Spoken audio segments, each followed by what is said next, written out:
કચ્છના રણની વાત છે, જ્યાં દૂર દૂર સુધી રેતીના ધોળા ટેકરા દેખાય, જ્યાં દિવસના તડકામાં આખું રણ સોનાની જેમ ચમકે અને રાત્રે આકાશમાં અસંખ્ય તારાઓ ઝગમગે. એ જ રણની વચ્ચે એક નાનું ગામ હતું.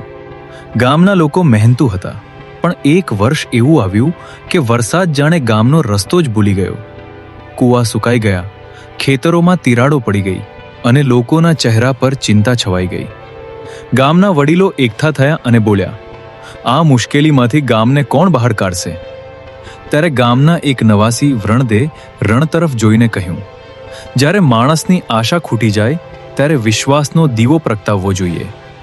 એ રાત્રે ગામના 5 અલગ અલગ રસ્તા પરથી 5 અજાણ્યા મુસાફરો આવ્યા.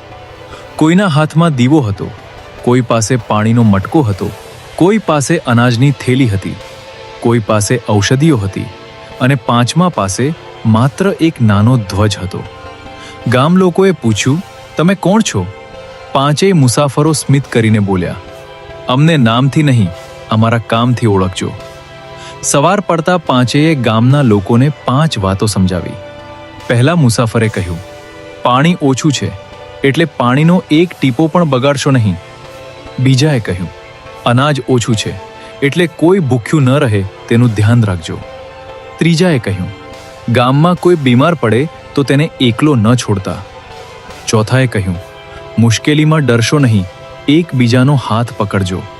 અને 5માએ પોતાનો ધ્વજ રણની ઊંચી ટેકરી પર લગાવીને કહ્યું, જ્યાં સુધી આ ધ્વજ ઊભો છે